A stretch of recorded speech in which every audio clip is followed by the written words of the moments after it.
오늘 이스라엘 백성 애굽으로 이전하여 살아간 역사를 짧게 소개하고 있습니다.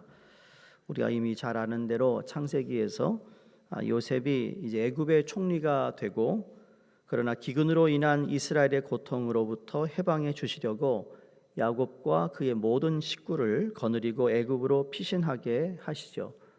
그래서 애굽의 고센이라는 땅에서 그들의 생활을 하게 됩니다. 근데 고센 땅에서 생활하는 그들의 모습은 오늘 보면 날마다 번영하고 은혜 가운데 성장하고 있었다라고 기록합니다. 맨 처음 야곱이 자기 자녀들과 애굽으로 이주할 때 그들의 식구가 70인이었습니다. 430년의 세월 동안에 나중에 출애굽기 12장 37절에 가보면 여자와 아이 수를 제하고는 60만 명이나 되었다 그랬습니다. 이게 인간의 인위적이고 생물학적인 방법으로는 도저히 불가능한 계산이다라고 이야기합니다. 이 역시 하나님이 아브라함에게 약속한 약속의 이행이라고 볼 수 있다라는 겁니다. 그러니까 하나님 아브라함에게 자손의 수가 바닷가의 모래알처럼 그리고 하늘의 별처럼 많을 것이라고 약속하신 것이 그대로 이루어지고 있습니다. 그래서 7절에 보면 이스라엘 자손은 생육하고 불어나 번성하고 매우 강하여 온 땅에 가득하게 되었더라. 우리 그리스도인들은 이 땅에서 하나님의 이러한 축복의 역사를 힘입어야 한다고 생각합니다. 하나님이 우리에게 축복하실 때는 인간의 생각을 뛰어넘는 축복을 하신다는 거예요. 어떤 분은 그런 말해요. 나는 월급쟁이인데 하나님이 축복을 주셔도 거기서 거기지 다른 별수가 있겠느냐. 사실 인간적으로 생각하면 그 말이 틀린 말은 아닙니다. 그러나 우리는 그러한 생각에서 빨리 탈피할 수 있어야 합니다. 왜냐하면 인간의 계산, 수학과 하나님의 수학은 다르기 때문입니다. 인간의 수학 계산법으로는 1 더하기 1은 2예요. 근데 하나님의 계산은 1 더하기 1은 뭘까요? 무한대입니다. 아무도 모르는 거예요. 그러니까 하나님의 수학은 하나의 씨를 심으면 30배, 60배, 100배 그 이상의 수학을 거둘 수 있다라는 것이 하나님의 계산법이라는 겁니다. 여러분이 사업을 한다, 여러분이 하나님 앞에서 기도하고 하는 모든 일들이 그냥 1배, 2배 늘어나던가요? 아니요. 30배, 60배 그렇게 하나님이 그걸 우리에게 허락하시고 불어나는 그 단위가 그렇다라는 거예요. 그러게 우리는 늘 자신의 주어진 여건 속에서 용기를 잃고 더 큰 비전과 축복의 꿈을 잃어버릴 때가 많은데, 오히려 하나님의 계산법을 믿고 의지하며 하나님의 약속을 믿고 신앙의 도전을 할 수 있는 우리 모두가 되어야 될 줄로 믿습니다. 오늘 본문 보시면 그러한 하나님의 축복 역사에 시샘하고 방해하는 무리가 있습니다. 여러분, 우리가 잘 되면 누군가가 시기해요. 모두가 다 좋아하는 거 아니라는 거죠. 신앙생활 열심히 하죠. 그러면 열심히 하는 것도 시기하는 사람이 있고 방해하는 사람들이 있어요. 그러니까 요셉을 알지 못하는 왕이 애굽을 다스리게 되면서부터 그때부터 문제가 시작이 됩니다. 이스라엘의 번영과 발전을 위협으로 여기고는 그들을 핍박하고 노예로 삼아 모든 잡일을 시킵니다. 그게 바로 8절에서 11절까지 말씀입니다. 그러니까 하루아침에 그들이 노예 신분이 되었어요. 요셉이 살고 있을 때는, 요셉이 총리였을 때는 모든 걸 다 누리고 그 하나님께서 그들을 향하여 하신 모든 일들에 대해서 다 알고 있고, 그런데 요셉을 알지 못하는 사람, 여기서부터 시작입니다. 여러분, 요셉을 알지 못한다는 이야기는 하나님이 역사하신 것을 알지 못한 것과 똑같습니다. 그러니까 놀라운 사실들을 통하여 고통의 역사로 바뀝니다. 이 고통의 역사로 인하여 무너져 내리지 아니하고 극복하며 더욱 놀라운 생을 창조합니다. 12절에 보세요. 그 문제점이 있다는 거. 이스라엘이 저렇게 점점 인구가 많아지면 문제가 생길 텐데 그걸로 인하여 근심하기 시작합니다. 바로 왕이 근심합니다.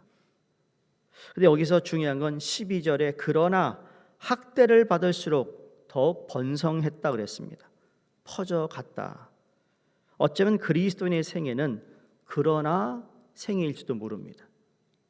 고난과 역경이 닥치지만 그러나 그것으로 무너져 내리지 아니했다. 우리 앞에 시험거리가 있는데 그러나 그 시험에서 우리가 낙심하거나 좌절하거나 도망가지 아니했다. 이게 이스라엘 자손이 뭔가 대단한 공격적인 반응을 보인 것이 아니잖아요. 그러니까 그러나 하나님이 이스라엘 백성들을 더욱더 번성케 하시고 퍼져나가게 하셨다. 전 이게 오늘 말씀의 중요한 핵심이라고 생각합니다. 우리가 살아가면서 여러 일들이 일어납니다. 그러나 하나님이 여전히 나를 보호하고 지키고 계시다. 할렐루야. 탈무드에 보면요, 인생은 삶은 달걀과 같다, 그런 내용이 나옵니다. 이스라엘 백성들은 고통이 오거나 고통을 기념하는 날이면 삶은 달걀을 먹는다는 겁니다. 오늘날 달걀값이 막 엄청나게 비싸다며요. 금달걀 할 정도로. 근데 이 달걀, 이때 더 인상 깊은 것은 그들의 결혼식에도 종종 삶은 달걀이 등장한다는 겁니다. 그 이유는 이런 모든 음식물은 대개 뜨거운 물에 끓이면 끓일수록 액체로 변하는데 오직 달걀만은 끓으면 끓을수록 단단해지기 때문입니다. 그래서 삶은 달걀을 먹는다는 거죠. 우리의 인생도 고난이 오면 약해지는 것이 아니라 더욱더 강해지고 놀랍게 성장하며 움츠러들지 아니하는 것. 그래서 그들은 고통스러운 날이면 삶은 달걀을 먹으며 자신의 삶에 용기와 힘과 소망을 얻습니다. 그러니까 오늘 비싸지만 가셔서 달걀 사면 좀 드세요. 그걸 먹으면서 한번 생각해 보시라고. 야, 희한하다. 어떻게 이 달걀만 이렇게 삶을수록 단단해질까? 진정 우리는 고난을 만나도 움츠러들면 안 됩니다. 기가 죽으면 안 됩니다. 더욱 힘을 내고 용기를 내어서 놀라운 축복의 역사를 만들어가며 강해져야 할 필요가 있습니다. 근데 내가 강해지고 싶어서 강해지는 게 아니라는 거예요. 하나님이 강하게 나를 연단하심을 피하면 안 되는 거죠. 여러분, 빌리 그램 그분이 쓴 책 가운데 소망, 그 상한 마음을 위하여 1982년에 나온 책에 이런 예화가 나옵니다.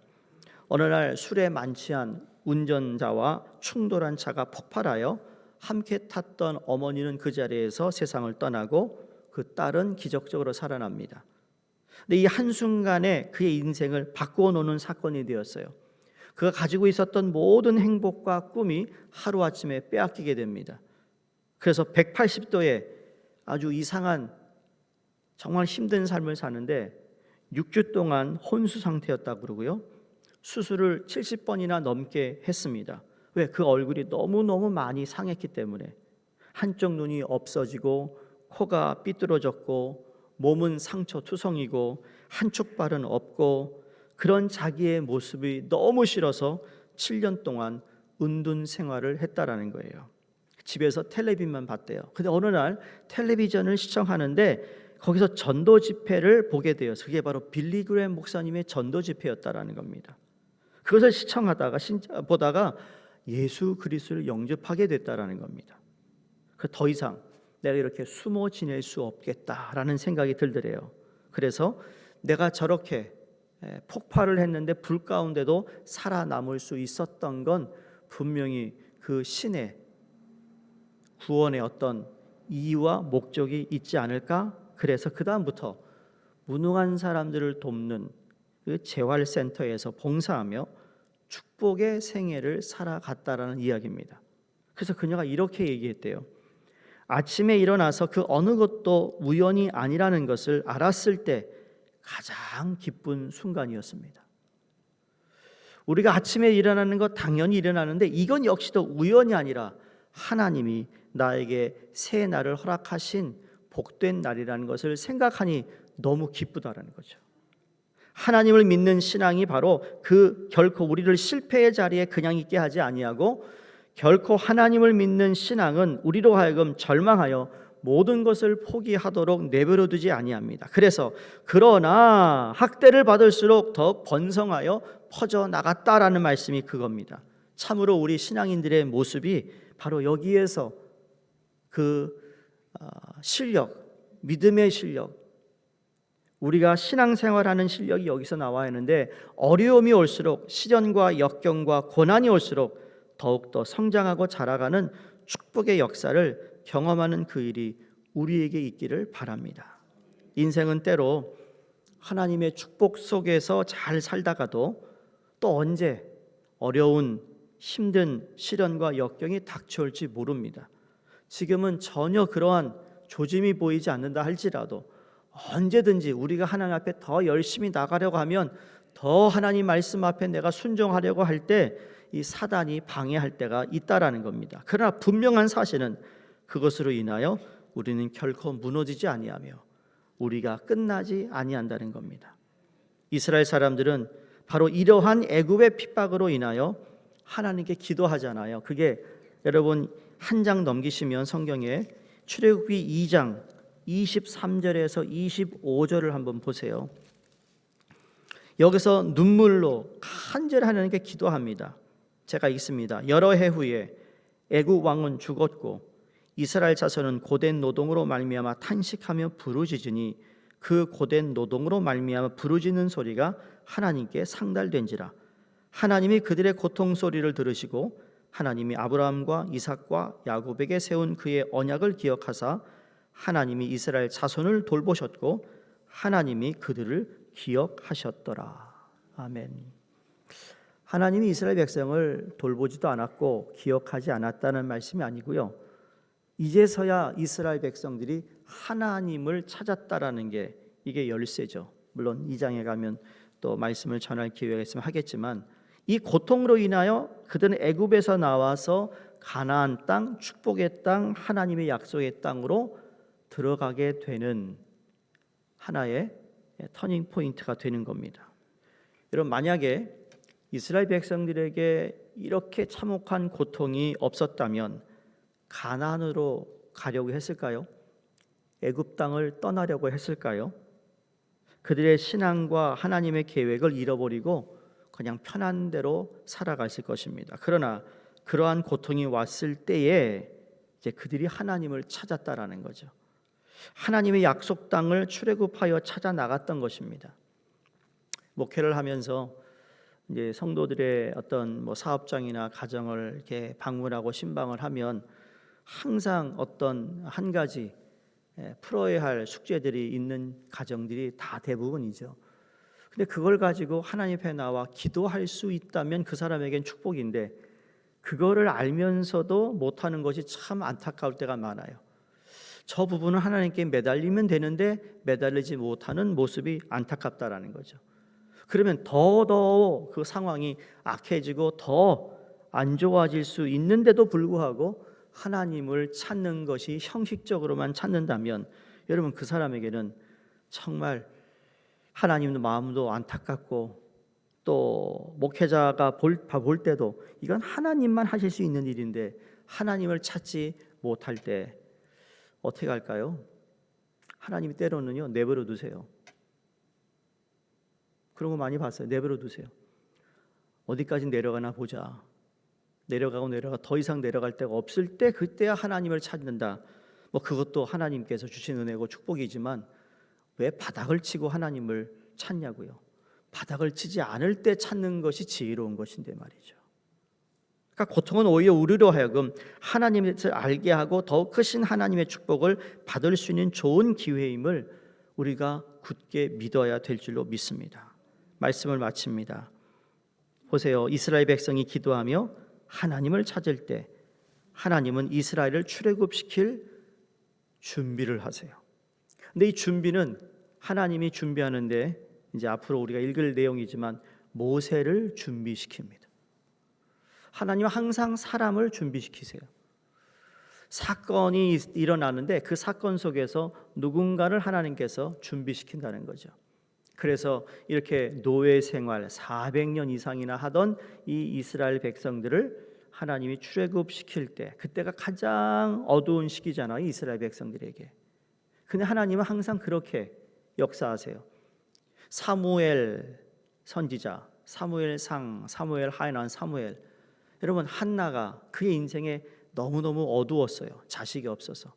근데 그게 이스라엘을 영적인 컨디션을 하나님이 한나를 통해 보여주시는 내용이거든요. 이스라엘이 어두운데 사무엘을 허락하심으로 이제 왕정 시대를 준비하는 하나님의 인물을 세우세요. 여러분 말라기가 끝나고 마태복음이 시작되기 전까지 그때도 400년 동안 하나님이 선지자를 보내지 않으세요. 그 어느 누구도 와서 이스라엘 백성들에게 하나님의 메시지를 전하지 않았어요. 그때 구성된 것이 산헤드림이거든요. 산헤드림이 모든 정치, 모든 종교를 다 장악해서 자기네들이 십계명 그 위에 있는 모든 법을 더 많이 만들어 버립니다. 그래서 사람들로 하여금 율법주의자가 되게 하죠. 근데 그 400년 어두움 시기를 지나 하나님이 누구를 보내시죠? 독생자 예수 그리스도를 보내세요. 우리가 사회나 정치나 나라나 역사를 보면 가장 어두운 시기에 항상 누구를 준비하시는 하나님이 있다는 사실을 기억해야 된다는 겁니다. 오로지 여러분의 자손들 가운데 그 누군가가 어두워져 가는 이 미국의 경제나 정치를 세울 수 있는 사람이 나올 수도 있겠죠. 중요한 건 모세를 통하여 하나님은 그들을 구원하시고 축복의 길로 이끄시기 위한 하나님이 준비를 하고 있다라는 사실입니다. 우리의 고난의 날에 인내하며 기도할 때 단지 인내하고 기도하는 것이 아니라 그걸 통하여 하나님이 무언가를 준비하고 있는 기간이라고 우리가 받아들인다면 우린 좀 더 인내할 수 있고 조금 더 기도할 수 있다라는 겁니다. 그래서 하나님의 은혜 안에서 날마다 승리하고 축복의 생애를 살아가야 하는데 때로는 고난이 오고 어려움이 닥칠 때 여러분 그 고난으로 인하여 더욱 강해질 것이다. 더욱 크신 하나님의 축복을 내가 경험할 것이다. 이건 기회의 역사로 만들어버릴 거다라는 그 놀라운 우리 믿음, 확신을 가지시기를 바랍니다. 그러나 학대를 받을수록 더 번성하여 퍼져나갔다는 이 말씀, 이것이 저와 여러분의 역사가 되기를 주의 이름으로 축원드립니다. 기도하겠습니다. 하나님 아버지 감사합니다. 이제 출애굽기를 시작하면서 이스라엘 백성들이 누렸던 참 따뜻한 평안한 행복한 시기였지만 그것이 인생의 전부가 아니고 추운 겨울이 오고 어둠이 들이닥칠 때 하나님 그때 정말 하나님을 찾게 하시고 하나님을 바라보게 하시고 하나님이 우리를 기억하사 그 어떠한 어렵고 힘든 상황 속에서도 그러나 하나님이 우리를 지키시고 붙잡아 주시고 더욱 더 강해지고 더욱 더 번성해지는 그러한 우리의 삶이 된다는 사실을 기억하게 하여 주시옵소서. 우리는 할 수 없지만 하나님이 하심을 우리가 삶으로 체험하고 경험하는 우리의 삶이 되기를 간절히 바라며 예수 그리스도 이름으로 기도드립니다. 아멘. 우리 함께 기도합니다. 오늘은 오세아니아 아시아 선교를 위한 호주의 한진구 최현실 선교사님, 일본의 마크 레이첼 선교사님, 또 히로시마 학교 이상훈 장미숙 선교사님 위해서 함께 기도하시고 또 이번 주에 오늘 있을 예배와 또 양육반 2주차 시작되는데 위해서도 기도해 주시기 바랍니다. 할렐루야. 하나님 감사합니다.